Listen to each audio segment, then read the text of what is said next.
Hi everyone, my name is Lyons, and today I'm going to be talking about sports gaming and modern sport communication. For this project, I looked at Chapter 14 from Communication in Sport, which focuses on four main areas of sports gaming: fantasy sports, sports video games, esports, and sports gambling. And to connect all of that to something happening right now, I'm using ESPN Fantasy Football's huge milestone, 14 million players in 2025, which is their highest participation ever. That number really says a lot about how big sports gaming has become. So, starting with the chapter overview.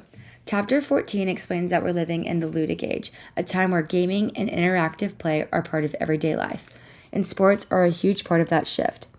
The chapter discusses how sports gaming is broader than people realize.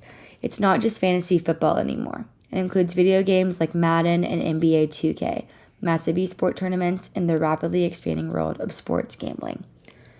What ties all of these together is the idea that fans want more than passive viewing. They want control, action, and a personalized way to be part of the sport. Whether that's drafting a fantasy roster or creating a custom character in the game, the modern fan wants to shape their own version of the sports experience. So, for the contemporary example, ESPN Fantasy Football reaching 14 million players in 2025 says a lot about how big this industry has become.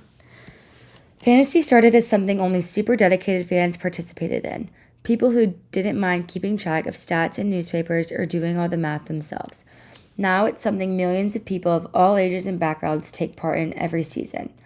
It's basically become a major social activity, a competition, and even a bonding experience for a lot of people. This growth really shows how fans today want interactive ways to engage with sports, not just to watch from the sidelines. Now, moving into my first main point, fantasy sports. Fantasy is the best example of this idea of a game within the game. It gives fans a sense of control that they don't get from traditional fandom. You draft, you make trades, you set lineups, so when your team wins or loses, it feels like it's attached to your own choices. Chapter 14 talks about motivation. Fantasy players score high on arousal, entertainment, pastime, self-esteem, and especially surveillance, constantly checking for updates and info. And honestly, that feels accurate. People love the constant interaction and the weekly routines of managing a team. The chapter also goes into different fantasy communities, everything from hardcore stat geeks to casual office league players who join just to be part of the conversation. This shows that fantasy isn't a one-time-fits-all thing. It appeals to all kinds of fans for different reasons. We also see how conflicts between real fandom and fantasy fandom. The Marsh Jones-Drew example from 2009 is such a perfect illustration. He did the correct thing for his real team, but fantasy owners were furious, and he actually apologized to them. That's a perfect example of how fantasy changes what fans expect out of athletes. Fantasy also influences how the media presents sports. Broadcasters focus more on individual stats, pregame show gives start/sit advice, and even the way highlights are structured caters to fantasy players. So fantasy doesn't change just fans, it changes sports media itself. Finally, there are some downsides. The chapter mentions billions of dollars in lost workplace productivity and how fantasy can overlap with gambling, especially daily fantasy formats. So it brings excitement and engagement, but also stress and possible unhealthy habits. My second point covers sports video games and esports. Sports video games are massively popular. The chapter says 500 million people worldwide play video games daily, and sports titles are consistently among the top games. Games like Madden, FIFA, and NBA 2K are incredibly realistic. EA Sports even advertises, if it's in the game, it's in the game, to show how closely their simulations match real life. Because of that realism, fans feel more connected to the sport. Many people follow teams or players in real life simply because they use them in the video game. Personalization is another big theme.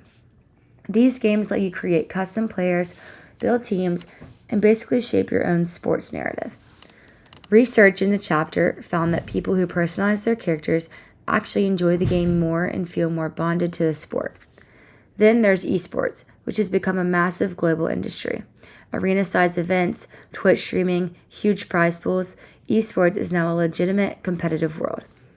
Some colleges even offer scholarships to esports athletes, although the chapter also mentions health concerns like fatigue and back pain from long practice hours. Even though esports fans don't always overlap with traditional sports fans, the motivations like socializing, learning strategies, and escaping stress are really similar. My third point is sports gambling. Sports gambling has existed forever, but the chapter shows how dramatically it expanded due to the internet. Betting is now faster, easier, and way more accessible. And even though a lot of attention goes to the big legal markets, the chapter reminds us that illegal betting is still massive, sometimes bigger than what's reported legally. Gambling shifts how fans watch sports. Instead of just rooting for their favorite team, people might be rooting for point spreads, touchdown props, or very specific outcomes. So their engagement becomes tied to stats and numbers, which changes the emotional experience of watching sports. The chapter also talks about the risks, such as point shaving scandals, college athletes betting on games, and the potential for addiction. So gambling adds a layer of excitement, but it definitely brings complications and ethical concerns too. So, why does all of this matter? Sports gaming is changing every part of sports culture. Fans today engage with sports across fantasy, video games, esports, and gambling. And each of those creates new forms of identity, community, and communication. People root for individual players, stats, or outcome that sometimes have nothing to do with who actually wins the game.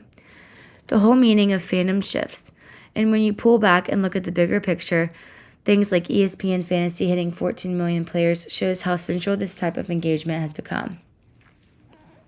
Sports gaming brings people together, creates competition, and makes sports more interactive. But it also raises questions about pressure, obsession, and how we define being a fan today. My sources were Chapter 14 of Sports Communication and Sport by Billings, Butterworth, and Turman, and ESPN's 2025 report on fantasy football participation milestone.